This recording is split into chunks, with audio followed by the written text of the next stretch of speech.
And time is now 12:17 on your Tuesday afternoon as we get a live look over downtown Indy. It's a gorgeous day out there, Sean. Looks gorgeous, but when you step out, well, I think it depends on what you like. Yeah. If you're more of a sun and 70 kind of person like myself, I don't know.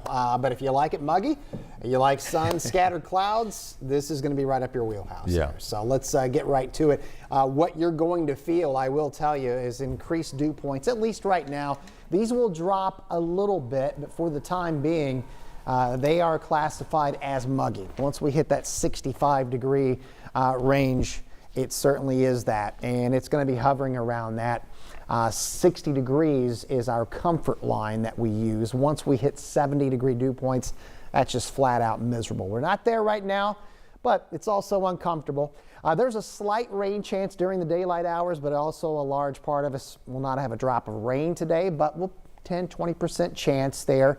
85 Kokomo at this hour, Shelbyville at 86, and 85 in Terre Haute. And you can see that what we call the cumulus field flaring up with the heating of the day. And I mentioned there might be a couple little strays, and there's a few near just southeast of Columbus. Now, this is the severe weather risk map, and it's primarily for tonight.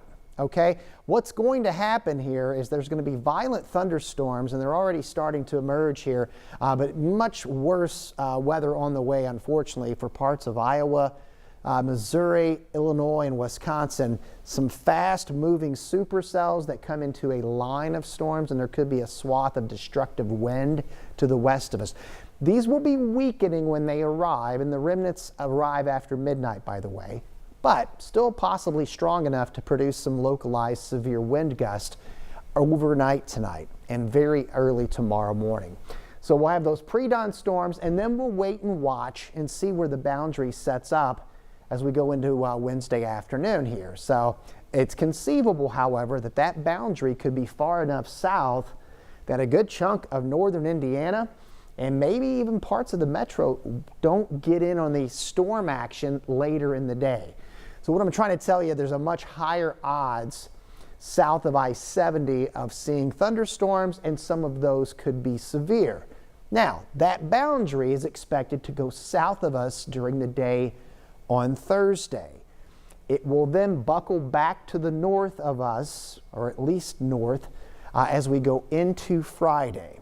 And then exactly where it is over the weekend and the timing of upper level disturbances that trigger rain and storms, that's still a little uncertain at this point. So it is Tuesday. We've got several days to go before we kind of fine tune things, but we feel better that Thursday will be a dry day. Right now, we're expecting storms to be increasing with some rain Carb Day afternoon, and if that times out, we may have a mostly dry Saturday, and then we'll be watching the next wave come in. Exactly when it arrives on Sunday, again, that is still to be determined. So a lot to hone in on in the coming days. Stay with us and we'll keep you updated.